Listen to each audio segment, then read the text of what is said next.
I study Japanese. To be honest, I almost studied Chinese instead because it was that close how much I wanted to study both these languages. And to be honest, I still want to study Chinese in depth at the moment. But then I want to learn Korean too because my future husband Eddie Kim is Korean. Yeah, but then I want to learn Hindi as well because that forms part of my heritage. And you know, I want to be brown and be like, I'm brown, I'm from England, and I speak Hindi. You know, I'm not completely whitewashed. I still have some of my culture instead of being this kind of amalgamation of different cultures. You know, I'd like to be a successful amalgamation instead of like a very bland combination. But moving on from this, yeah, so I want to learn Hindi, but then I also want to get back the fluency I had in French as a child because I just feel like I was fluent once, I want to be fluent again, and that's more of a pride issue.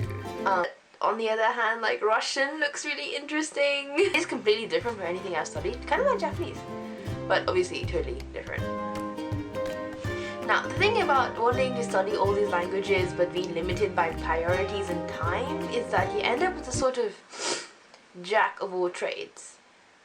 So there is a common saying that jack of all trades, master of none, which I think is a negative way of looking at it. I think if you are conversational in maybe, like I think I listed 6 languages, if I was conversational in 6 languages and maybe very good at Japanese and English, then I'd consider myself pretty successful. If you're good at the trades that you are a jack of, so if you're good at them, then I think being a jack of all trades is good. I think it's a problem when you're like subpar at all of them, maybe except one.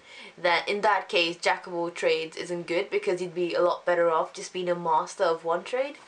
But yeah, I mean, I would actually like to be a jack of all trades of languages. Maybe not fluent in all, maybe just fluent in one, but actually conversational in a lot of other ones.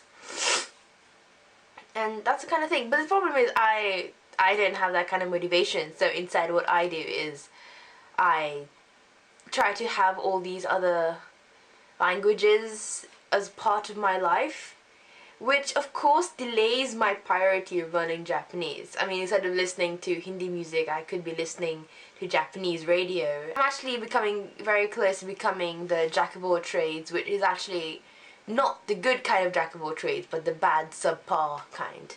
So yeah, as I was saying, like, you know, when I wake up in the morning, making my bed, I'm listening to.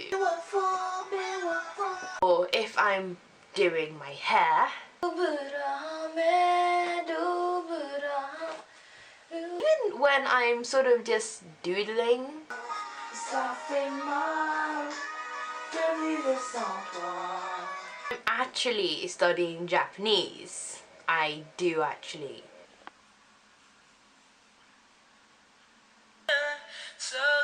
Listen to Chinese music.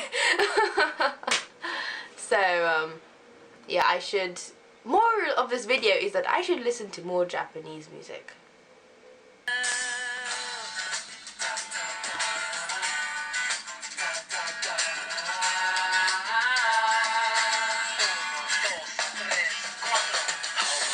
How